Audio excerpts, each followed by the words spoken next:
Big Fani Willis, Trump prosecutor from Georgia, starting to hit the panic button a little bit. Remember, she came out very hot, said, hey, we're ready to go. We want trial. Donald Trump's an insurrectionist. We're going to take him out along with 18 co-defendants. We're going to go quickly. Well, something happened. Defendants like Kenneth Chesebro and Sidney Powell filed motions for a speedy trial. They said, hey, we're ready to rock and roll. And so Fani sent something over to them and says, hey, judge, make sure that they know what they're doing. If they request a speedy trial, then that means they're going to give up a bunch of rights. But the question is, who is Big Fani to say that they're actually giving up those rights? And is the case law she's using actually legitimate? Lawyers say no. But before we go into all of that, Donald Trump did submit another filing in Georgia, entering his plea of not guilty and waiving his appearance at arraignment. So you can see very short filing here, just a couple of pages. But in normal felony cases, the defendant has to appear. But Trump, of course, is not being treated like all the other co-defendants, even though they say this. All the other January 6th defendants are other defendants. And so he's not going to be there because they're not holding him to the equal set of the laws, even though they say they are, because they keep telling us that he's an insurrectionist. So my point is, their words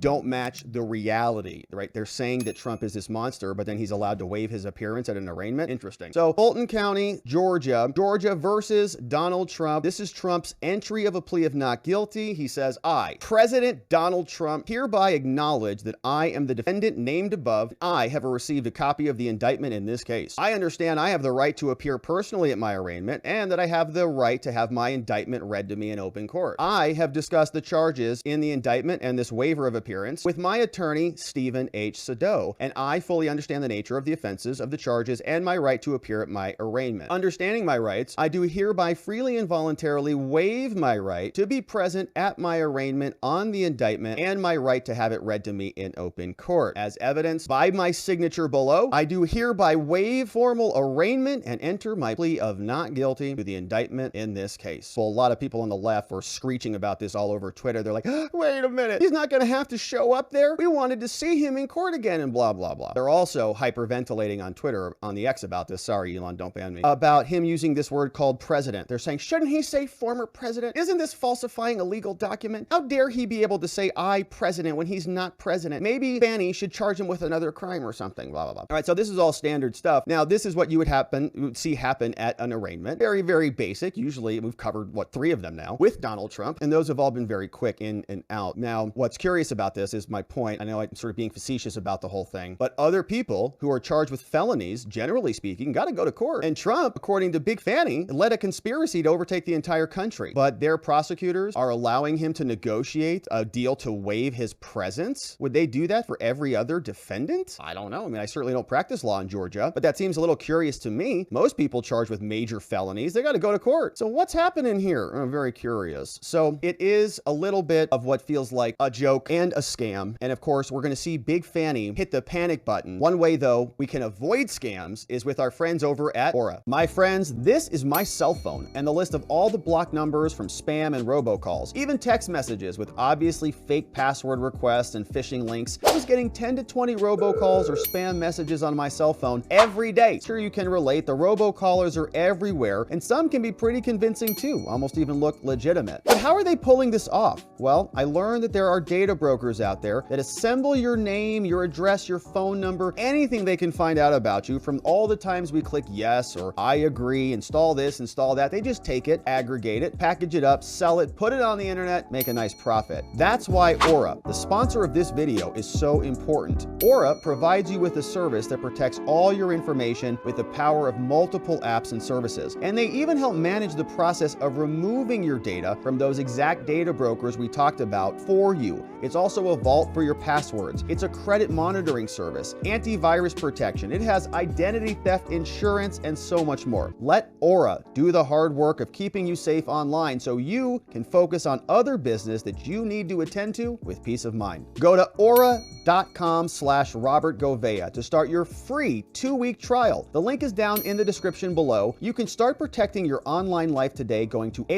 aura.com/Robert Robert Gouveia. Start today. Big Fani is hitting the panic button, and we can see this in a new filing. In fact, some of the cases that she cites may not even be actually accurate. This is according to two lawyers, Mike Cernovich over on Twitter and Techno Fog, and you're very familiar with him here on this channel. But this is what Fani submitted. We know that there were a couple different speedy trial filings, and one of them came from Sidney Powell, another one came from Kenneth Chesebro, and they said, we're ready to rock and roll. We want our trial scheduled like now. October sounds great to us. And one of the reasons that that might happen is because they know that the government's not ready. And one of the analogies that we regularly use here are DUI cases. When I was representing clients, I did a lot of those. And sometimes you would want to schedule your trial quickly because you knew that the government's blood results weren't going to come back quick enough. And if they couldn't get them back quick enough, well, they don't have a pretty key piece of evidence that they're going to need to make their case. And so you want to keep the pressure on the government because the burden of proof is on them. So in this case, state of Georgia versus Donald Trump. And notice that she's not just sending this to the only people who filed the right for a speedy trial. Sidney Powell filed that, sure. We've also got Kenneth Chesebro who filed that, yeah. But these other people didn't. But this is for all of them. And this is coming from Big Fani. And listen to her. She says, a motion for the court to advise the defendants of the effects of the speedy trial demand, which is their right, they're totally entitled to do that, upon evidentiary and procedural right and a brief in support. So you're like, wait a minute, what? So Big Fani, and just to be clear about this, it's, this is because she is the literal district attorney of Fulton County. Okay, she's a very prestigious person, the biggest person in Fulton County. Big Fani is why we call her that. So Big Fani is here, almost asking the court to clarify something, and we're sitting here reading this going, what do you clarify what? What do you mean evidentiary and procedural rights? Like there's a different set of rules that apply if you request a speedy trial? Suddenly everything changes? And now the defense, what? If you go too fast, you don't get discovery, or maybe like Judge Chutkin, she says you can read 12 million pages every single day because you're like a speed reader or something. What's going on here? She says, okay, hey judge, comes now the state of Georgia by through Big Fani and requests that the honorable court advise the defendants of the effects of their speedy trial demands.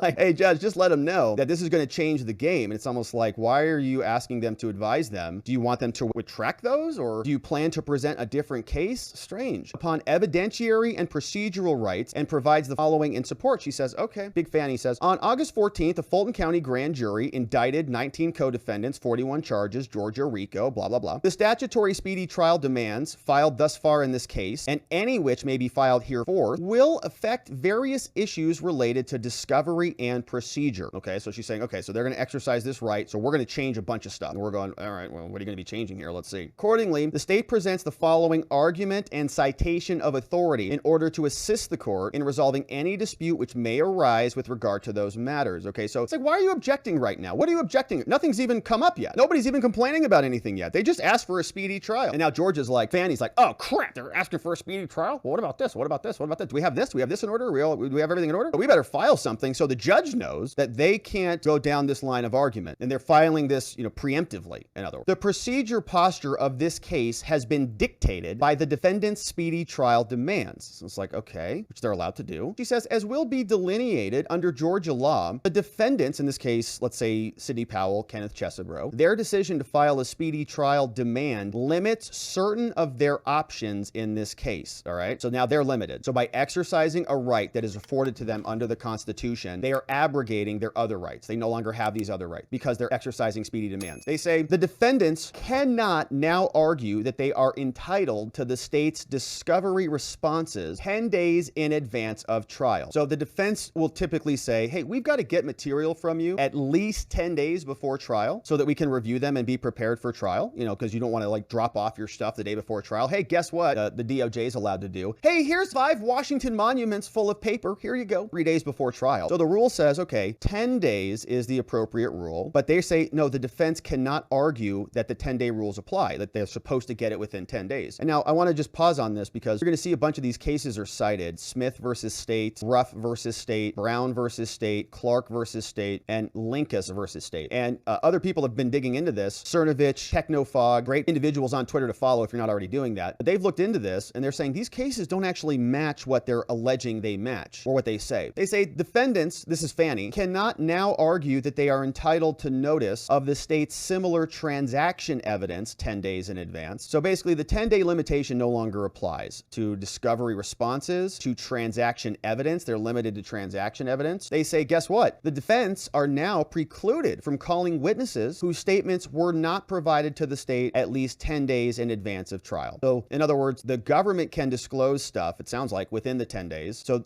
the defense can't say you broke the 10-day rule, but the government can invoke the 10-day rule against the defense. The defense is now precluded from calling any witnesses that the state didn't know about in 10 days. So the state can break the 10-day rule, but the defense cannot. And the defense cannot now complain that they receive less than 7 days notice of the trial date in this case, right? Now they're citing all of this. So all of the other time limitations are now broken. Why? Because the defense is asking for a speedy trial. Now this is very curious. That's pretty interesting. I didn't know that there was a whole set of different rules that automatically got triggered as soon as somebody invoked one of their constitutional rights. Oh, you want a speedy trial? Well, guess who's not getting any evidence then?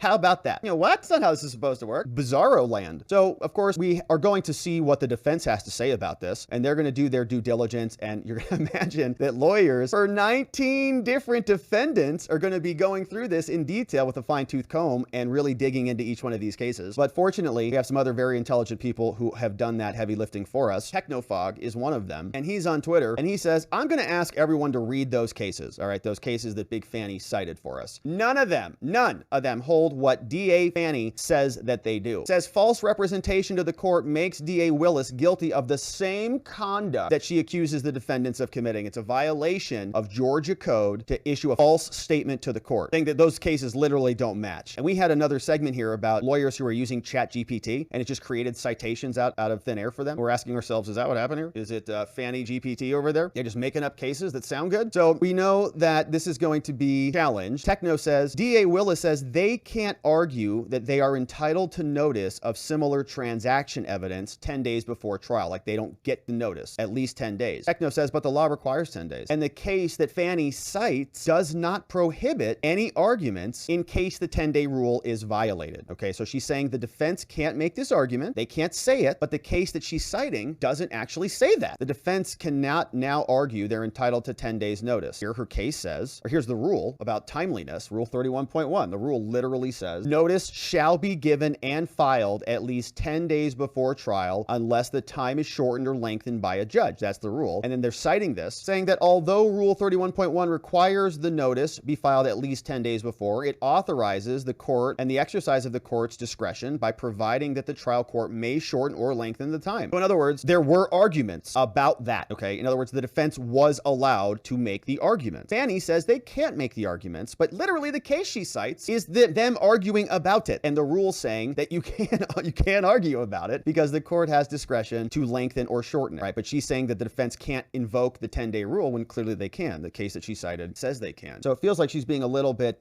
dishonest here, and the question is the court going to hold her accountable to it? But it's not just Techno. Cernovich, also another great follow on Twitter, of course, is saying the same thing. He said, oh man, did I copy the same link twice? This is what he says. Okay, so Mike Cernovich over on Twitter, X, says, Willis cites Smith versus State for the claim that the defendants cannot now argue that they are entitled to the state's discovery. But that's not what the case says or is even about, right? That they're not entitled to discovery within 10 days. That's not what the case said or was even about. Here, he's actually looked up the case, says a trial court's ruling on a motion for continuance is within the sound discretion of the trial court. So the appeal was about a simple continuance. It wasn't even about basically the 10-day limitation and whether stuff needs to be precluded or whether the court can modify the time limitation. So the case is like not even on point, is what Cernovich is saying. He says at the call of the calendar, Smith, who's the person at issue in this case, who had demanded a speedy trial, said that he intended to withdraw his demand and asked for a continuance, right? So in other words, they were fighting over the 10-day rule, but then withdrew it and asked for a continuance so that they could comply with the 10 days and comply with the disclosure. So the point is we don't really know what Fani is citing or what she's referencing here. And all of the defendants are going to have a lot of fun with that and they start to dig into it. So it feels panicky. It feels like she's just trying to throw stuff out there and see if she can make it stick. Here is the rest of the motion, right? So all of these cases are now going to be verified and dug into. But she says on August 23rd, Kenneth Chesebro opted into the discovery provisions and then filed a demand for a speedy trial. And when he demanded a speedy trial, this court set October 23rd as the date. Everybody got notice. Notwithstanding the constraints foisted upon it by defendants' speedy trial demands. Do you hear this? The constraints? That is your constitutional burden, right? This is your obligation. The defense has every right to demand a speedy trial. And if you can't comply with that, that's on you. You brought the case, you did the indictments. What constraints? They said the state, in the spirit of good faith, which again, nobody cares about. I'm so tired of hearing this from the government. We organized your files for you. We begun the process of supplying the defense with responses to its discovery requests. Great, that's your job. You're doing the prosecution. The defense has to get evidence. Good faith. Those efforts have included contacting each attorney of record for the separate defendants and requesting that each of these attorneys provide us an electronic storage device of 2 terabytes. Wow. Listen to these prosecutors patting themselves on the back. Great job, guys. You made phone calls and told the defense to get hard drives? Wow. Congratulations. And you put it in a filing. Counsel for the state has further requested that each defendant, through their lawyers, provide an electronic storage device to the county no later than September 5th, and has informed each of these attorneys that the initial batch will be served on September 15th. Okay. Trial's like, a month away, like very soon, September 15th. So this is normal. Oftentimes defense attorneys will have to bring DVDs or CD-ROMs or USB drives or whatever and exchange them. 2 terabytes is a lot of data. And if they're going to be having their trial October 23rd, that's going to be pretty quick, especially if the discovery is just being disclosed on the 17th, happening fast. So what Fani says is now the defense has waived the 10 days of notice. So this is one of the reasons why the defense files speedy trial motions, is so that the government fails to comply with all the deadline, right? They just can't get stuff done in time. That's part of the reason. Oh, if you got to give us this, disclose your experts. If you don't have them ready at trial, you can't use them. So Fani is saying that one of the main reasons that the defense files a motion for a speedy trial, which is to tie them to their deadlines and so that they can meet the burden of proof, which is the government's burden, not the defense burden. Fani's trying to undo that. You feel how disgusting this is? So now she's saying, oh, all of those rules that the defense is trying to invoke, none of those really apply because they have waived them. They've waived their rights under the criminal procedure rules by invoking their constitutional right to a speedy trial. These people want everything and they want the other side to have nothing. So they say by filing their speedy trial demands, the defense have personally, willfully, and deliberately narrowed numerous options that would otherwise be available to them under Georgia law. All right. So deliberately narrowed numerous options, and they willfully did it. What, are you going to charge them with a crime for this or something? Weirdos. Yeah, well, they filed the motion, so of course it was willful. They typed it up and submitted it. Thanks for letting us know it was done willfully and deliberately, idiots. They signed the motion.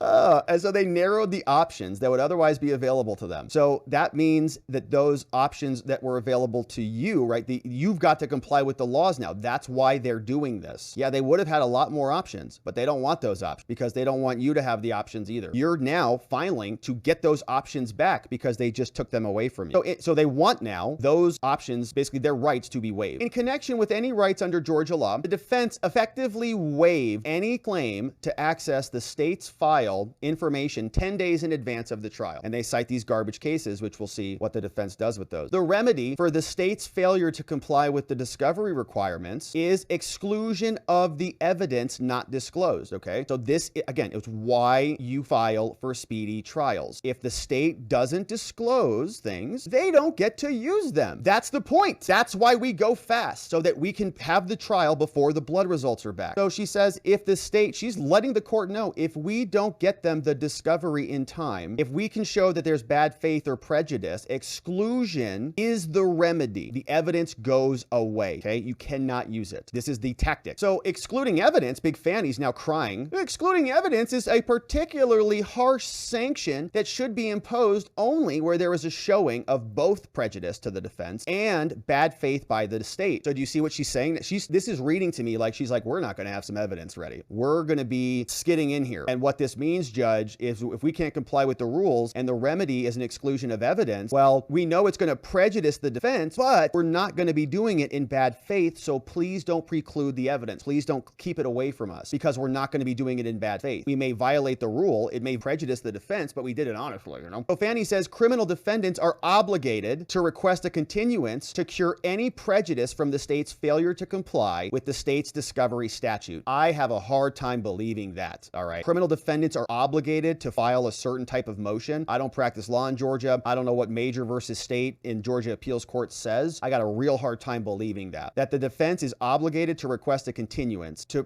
cure prejudice from the state's discovery violations. I got a hard time believing that one. That's the whole reason for setting a trial, is to say, get your files in order. I don't think you can do it in time. So in cases like this, Fani is panicking. Where the defense have elected to file a speedy trial demand, Georgia appellate courts approve approve of trial judges providing defendants with two options. Okay, so they have two options, which is to go to trial without a review of the discovery or to waive the speedy trial demand and seek a continuance. So in rough, the court stated unequivocally that the defense is obliged to request a continuance to cure any prejudice. We'll see what the defense says about that. In a case involving a defendant's right for a speedy trial, Georgia Supreme Court unanimously affirmed a conviction where the trial court denied the defense continuance request and denied the defendant's motion to exclude all evidence. Okay, but I don't know why this case is on point. Nobody's asking for a continuance.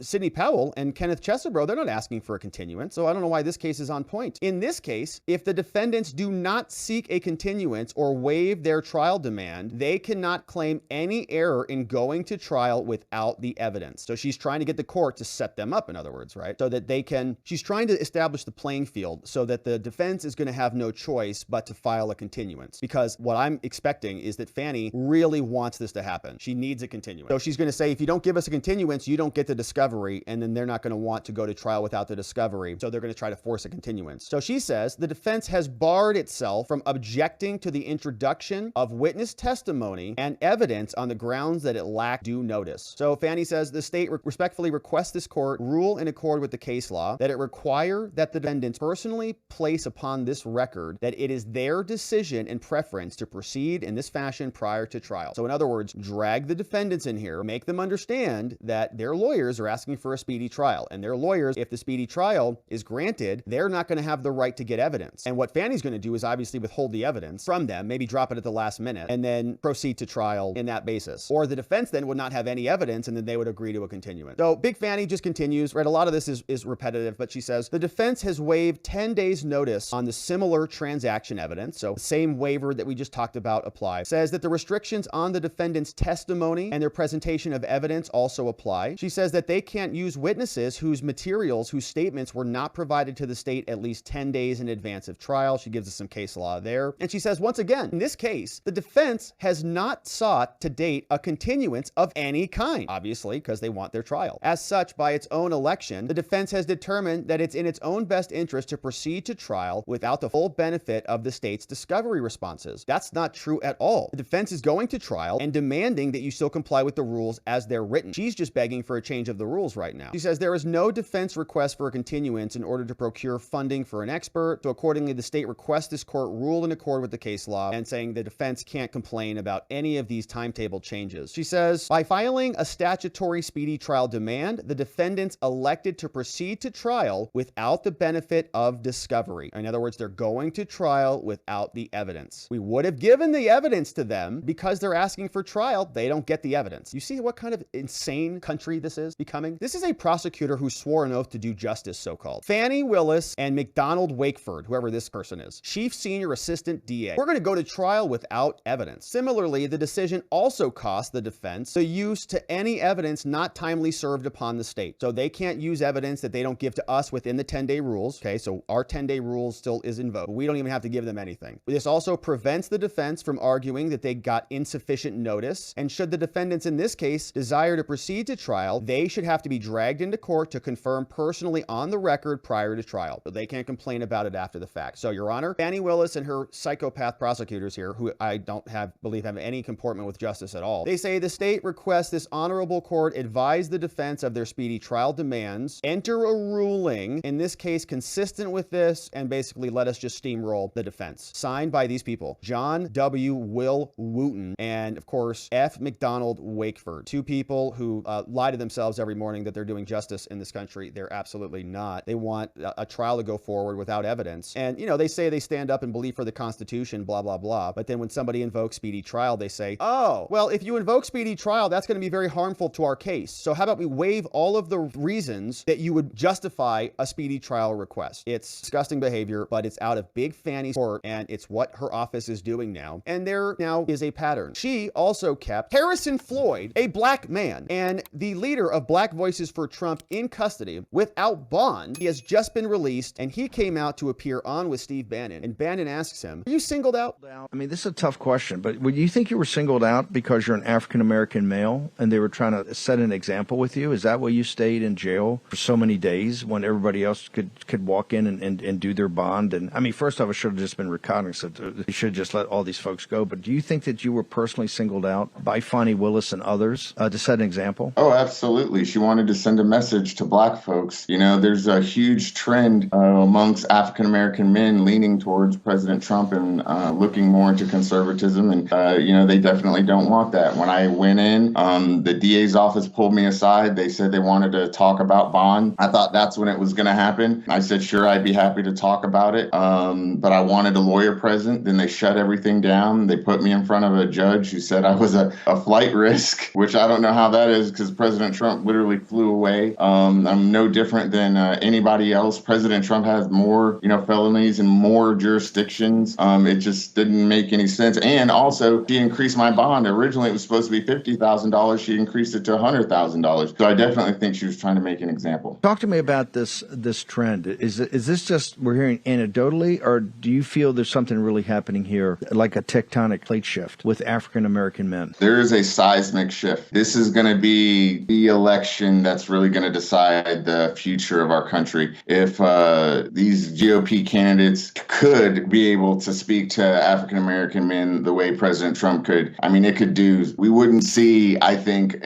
blue Congress for the next 40 years. But they're just not reaching out. They're not doing it. They're too afraid to do it. But President Trump isn't, and we weren't. And, you know, that's why I personally feel like I was also singled out. I led Black Voices for Trump, and we raised the minority vote, our coalition's team, more minority votes for any president since Republican president since 1960. So I thought it was a misstep on her part, putting the black guy who raised the black vote for the president in a black jail. But it's all good. It is all good. They just keep going, man. I don't think they realize how this is all going to backfire on them. I mean, they think they're waging war against their political enemies, and what they're doing is they're just waking everybody up to their disgusting corruption. And more and more people are speaking out. The more people get injured from their corruption, the more people speak out about it, and the more people will wake up. So what is going on there in Fulton County? Who knows? But they might be missing some evidence. There's rumors that there are some problems with evidence that was apparently created against Sidney Powell, saying that maybe the contracts that they said that she signed that were going to be used against her don't exist. And maybe this is why she's hitting the panic button on the speedy trial provision, saying, we'll only be ready if we don't have to give you any evidence that we don't have to use. You know, it's kind of a strange thing. But we're asking ourselves, because Fani's case overlaps a lot with Jack Smith's case, where is all of this evidence? Who's the main puppeteer orchestrating all of this stuff? The J6 committee, an illegally constituted fake committee that was not bipartisan at all, is now apparently accused of deleting or failing to preserve evidence. And this story keeps popping back up. This is from Barry Loudermilk, who's a representative, and here is what he says about the evidence. So there's no restrictions. D.C. like these people who come to Washington, D.C. like these people who have never been there before. They're excited. They're taking pictures of everything. Is it against protocol or rules to take photos in the lower level where they were? No, not anywhere except for right around the House chambers. That's the only place that there's a restriction. So there's no restrictions in doing this is that? about... No, absolutely not. People take pictures there all the time. Why doesn't the January 6th committee show the entire video? Because they're taking pictures all up and down the hallway. When the guys near the tunnels going to the Capitol, that's where they hang the artwork that school children give. And at the other end, there is the trolleys, the trains, and the kids wanted to see the trains that take the congressman to the House chambers. That's all this was. And the Capitol Police, they know this. But to the January 6th committee, it doesn't fit the narrative that they want to present to the American people. So the question is, what happened to all this evidence? He says that the House Select Committee failed to adequately preserve documents, including communications that it had with the Biden White House. They are still missing. That's according to him. The now disbanded so-called fake J6 committee, which was led by Democrats, apparently failed to provide any evidence that it looked into the Capitol Hill security failures on the day of the riots. That's according to Barry Loudermilk. He said his staff has had difficulty gathering all the information it needs. He said part of our task as this oversight subcommittee is to actually address the security failures. You're kidding. Look into how did it happen? How are these folks able to get into the Capitol? Yeah,